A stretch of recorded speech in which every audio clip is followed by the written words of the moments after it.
terusnya itu udah final itu. Lalu kemudian Ibu Uti mengatakan pemberi hidup kekal itu adalah dua-duanya. Bapa memberi hidup kekal, Yesus juga memberi hidup yang kekal. Berarti di sini sudah diakui bahwa ada dua otoritas tertinggi. Padahal Yesus itu tidak begitu. Yesus memberikan hidup kekal ketika orang itu mengikuti firman-Nya, ketika orang itu mengikuti perintahnya. Apa itu? Menuhankan Tuhannya Yesus, satu-satunya Tuhan yang benar, dan mendudukkan Yesus itu sebagai utusan Tuhan. Kepada siapa? Kepada Bani Israel. Jadi Yesus tidak memberikan hidup kekal di luar daripada Bani Israel, hanya kepada Bani Israel saja. Lalu kemudian dikatakan bahwa apa yang dipunya Bapa itu juga yang dimiliki oleh Yesus. Ya, Anda harus mendalami lagi. Kenapa? Ketika Bapa punya pengetahuan tentang kapan hari kiamat, Yesus tidak punya ilmu itu.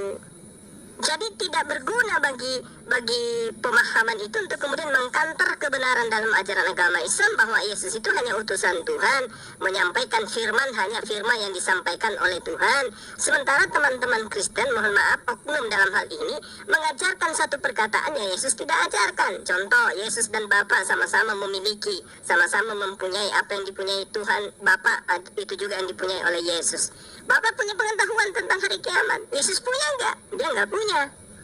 Lalu kemudian Yohanes 8 nomor 51. Di situ dikatakan sesungguhnya barang siapa yang menuruti. Artinya bukan firman Paulus yang dituruti, harus firman-Nya Yesus. Ya, sesungguhnya barang siapa menuruti firman-Ku, ia tidak akan mengalami maut selama-lamanya. Artinya tidak akan merasakan mati, tidak akan mengalami kematian. Tapi faktanya kan teman-teman Kristen tahu sendiri, ya, bagaimana kemudian manusia itu bermatian. Dari Islam, dari Kristen itu bermatian semua ketika sudah sampai ajalnya. Bahkan di dalam kitabnya di perjanjian lama, manusia hanya dikasih umur 120 tahun, malah dipatok mati di situ. Sesungguhnya barang siapa menuruti firman-Ku, ia tidak akan mengalami maut, dia tidak akan mengalami kematian selama-lamanya. Apakah ini betul? Teman-teman, justru Anda tidak bisa mendamaikan antara perjanjian lama dengan surat-surat perjanjian baru. Anda nggak bisa mendamaikan. Anda mengatakan perjanjian lama itu adalah bayangan. Ajaran siapa ini? Ajaran siapa? Justru kemudian ketika Anda membaca dengan teliti di dalam Yeremia 11 yang tadi, Yeremia 31 yang tadi, perjanjian baru Tuhan itu adalah hukum Taurat. Makanya dikatakan di dalam Yeremia 11 di nomor 3, katakanlah kepada mereka, beginilah firman Tuhan, Tuhan Israel, terkutuklah orang yang tidak mendengarkan perkataan-perkataan perjanjian ini. Jadi yang dimaksud di situ adalah hukum Taurat yang telah kuperintahkan kepada nenek moyangmu pada waktu mereka kubawa dari tanah Mesir, dari dapur peleburan besi, dengan berfirman, dengarkanlah suaraku dan lakukanlah segala apa yang kuperintahkan kepadamu. Maka kamu akan menjadi umatku dan aku akan menjadi Tuhanmu. Jadi Anda kemudian menggantikan kunci keselamatan Bani Israel dengan darah Yesus. Anda ingin mengajarkan ajaran yang diajarkan oleh imamat, ya, penebusan dosa, penghapusan dosa dengan darah binatang, dengan darah manusia. Ini Anda sedang bercanda, teman-teman. Justru Anda tidak bisa mendamaikan antara perjanjian lama dengan surat-surat perjanjian baru. Anda nggak bisa mendamaikan. Anda mengatakan perjanjian lama itu adalah bayangan. Ajaran siapa ini? Ajaran siapa? Justru kemudian ketika Anda membaca dengan teliti di dalam Yeremia 11 yang tadi, Yeremia 31 yang tadi, perjanjian baru Tuhan itu adalah hukum Taurat. Makanya dikatakan di dalam Yeremia 11 di nomor 3, katakanlah kepada mereka, beginilah firman Tuhan, Tuhan Israel, terkutuklah orang yang tidak mendengarkan perkataan-perkataan perjanjian ini. Jadi yang dimaksud di situ adalah hukum Taurat yang telah kuperintahkan kepada nenek moyangmu pada waktu mereka kubawa dari tanah Mesir, dari dapur peleburan besi, dengan berfirman, dengarkanlah suaraku dan lakukanlah segala apa yang kuperintahkan kepadamu.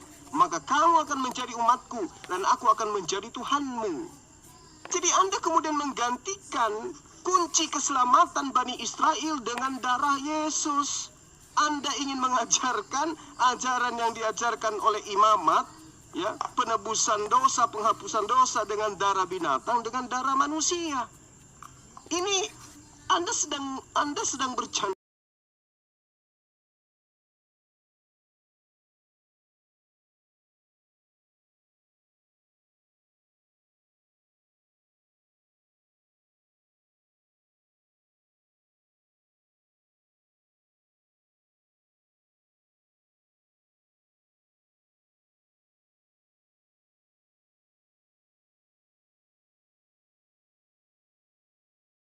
Terusnya itu udah final itu.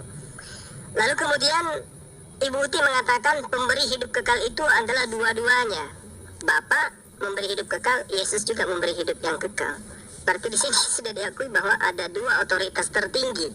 Padahal Yesus itu tidak begitu.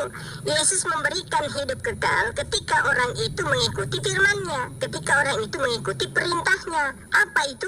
Menuhankan Tuhannya Yesus, satu-satunya Tuhan yang benar, dan mendudukkan Yesus itu sebagai utusan Tuhan. Kepada siapa? Kepada Bani Israel.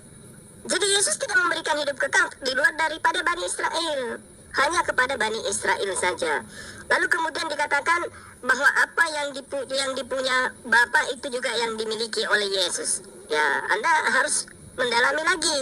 Kenapa? Ketika Bapa punya pengetahuan tentang kapan hari kiamat, Yesus tidak punya ilmu itu.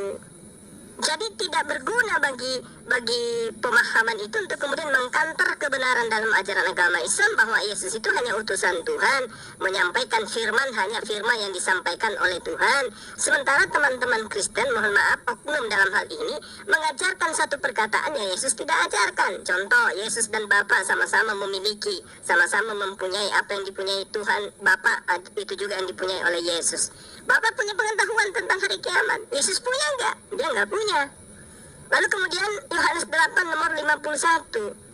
Di situ dikatakan sesungguhnya barang siapa yang menuruti. Artinya bukan firman Paulus yang dituruti, harus firman-Nya Yesus. Ya, sesungguhnya barang siapa menuruti firman-Ku, ia tidak akan mengalami maut selama-lamanya. Artinya tidak akan merasakan mati, tidak akan mengalami kematian. Tapi faktanya kan teman-teman Kristen tahu sendiri, ya, bagaimana kemudian manusia itu bermatian. Dari Islam, dari Kristen itu bermatian semua ketika sudah sampai ajalnya. Bahkan di dalam kitabnya di Perjanjian Lama, manusia hanya dikasih umur 120 tahun, malah dipatok mati di situ. Sesungguhnya barang siapa menuruti firman-Ku, ia tidak akan mengalami maut, dia tidak akan mengalami kematian selama-lamanya. Apakah ini betul?